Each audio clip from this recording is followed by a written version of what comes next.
क्योंकि सास भी कभी बहू थी। सीजन 2 की डेली अपडेट जानने के लिए चैनल को सब्सक्राइब कीजिए। आज के एपिसोड की शुरुआत में सब लोग मैताली को लेकर परेशान होते हैं और मैताली को पूरे घर में ढूंढ रहे होते हैं। इसके बाद नो मिहिर से कहती है कि मैताली बहुत ज्यादा दुखी है और मैंने कभी सोचा नहीं था कि मैं अपनी मैताली को इस तरह देखूंगी। तभी मिहिर नो से कहता है कि मैं अंगद को समझाऊंगा कि इस तरह मैताली से रिश्ता ना तोड़े। तभी नोयना मिही से कहती है कि अंगद को समझाने का कोई फायदा नहीं है क्योंकि अंगद जिद पर अड़ गया है और अगर सच बोलूं, लेकिन मैताली ने वृंदा के साथ जो कुछ भी किया वह सही नहीं था।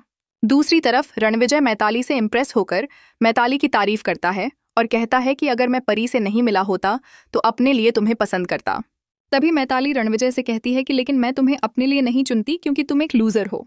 इसके बाद मैताली रणविजय की इंसल्ट करती है और कहती है कि परी को लूजर पसंद होंगे लेकिन मुझे लूजर पसंद नहीं है। यह सुनकर रणविजय चौंक जाता है। इसके बाद मैताली अपने घर जाने के लिए चोल के पीछे वाले रास्ते से जाने लगती है। तभी एक आदमी मैताली को रोकता है और मैताली से कहता है कि उस रास्ते से मत जाओ, वहां भूत प्रेत का साया है।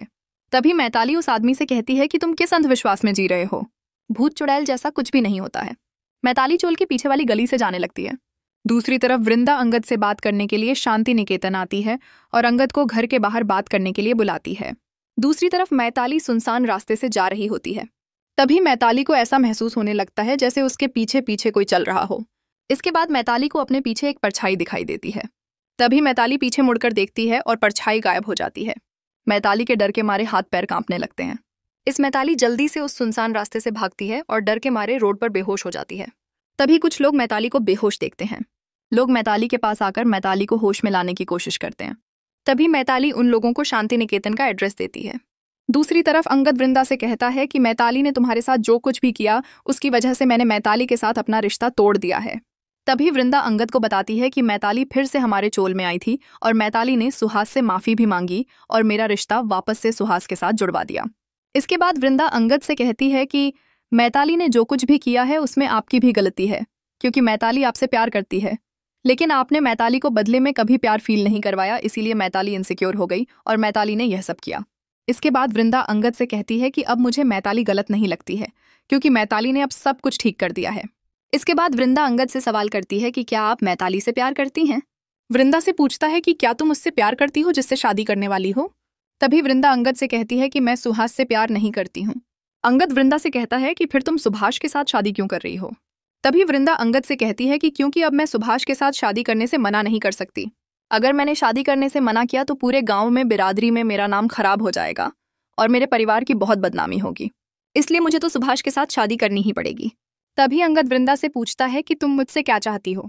तभी वृंदा अंगद से कहती है कि मैं यह चाहती हूँ कि आप मैताली के साथ शादी कर लो क्योंकि मैताली आपसे बहुत प्यार करती है और मैताली अपनी लाइफ में खुशी डेरवे करती है और एक बार आपने मैताली से शादी कर ली तो हम दोनों के ऊपर जो गलत इल्ज़ाम लगा है, हम दोनों के बीच अफेयर है, ये इल्ज़ाम हट जाएगा।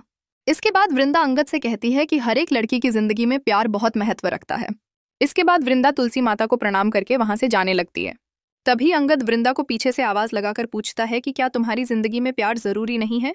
इसके बाद वृंदा अंगद से कहती है कि सर, मैंने आपको पहले भी कहा है कि हम जिस जगह से आते हैं वहां सर्वाइवल पहले आता है, बिरादरी का ख्याल आता है और लोग क्या कहेंगे इसकी चिंता आती है, घर वालों की खुशी पहले आती है, लास्ट ऑप्शन में हमारी जिंदगी में प्यार आता है। इसके बाद वृंदा अंगद से विनती करती है कि आप मैताली का दिल मत तोड़िए, आप मैताली से शादी कर लीजिए। तभी अंगद वृंदा से कहता है कि जितना तुम अपनी जिम्मेदारियों को जानती हो उतने ही अच्छे से मैं अपने दिल को जानता हूँ और पूरे यकीन के साथ कह सकता हूँ कि मैं कभी मैताली से प्यार नहीं कर सकता। अंगद वृंदा से कहता है कि मैंने तुम्हारे लिए मैताली से रिश्ता तोड़ा था और अब तुम्हारे कहने पर ही मैताली से फिर से रिश्ता जोड़ लूंगा। अंगद वृंदा से कहता है अगर मेरे एंगेजमेंट कर लेने से तुम्हारे सर से सारे इल्जाम हट जाते हैं तो मैं मैताली के साथ एंगेजमेंट करूंगा। इसके बाद अंगद वृंदा से कहता है कि जाने से पहले मेरे एक सवाल का जवाब दे दो कि क्या तुम सुभाष जैसे लड़के के साथ शादी करना चाहती हो। तभी वृंदा अंगद से कहती है कि जिनके घर कच्चे होते हैं उनके फैसले पक्के होते हैं। इसके बाद वृंदा वहां से चली जाती है। अंगद उदास हो जाता है। दूसरी तरफ तुलसी सबसे कहती है कि हमें पहले मैताली को ढूंढ लेना चाहिए कि मैताली कहाँ गई है। हो सकता है मैताली अपने किसी दोस्त या रिश्तेदार के पास गई हो। तभी तुलसी को एक फोन आता है और कुछ लोग तुलसी को बताते हैं कि हमें एक लड़की बेहोशी की हालत में सड़क पड़े।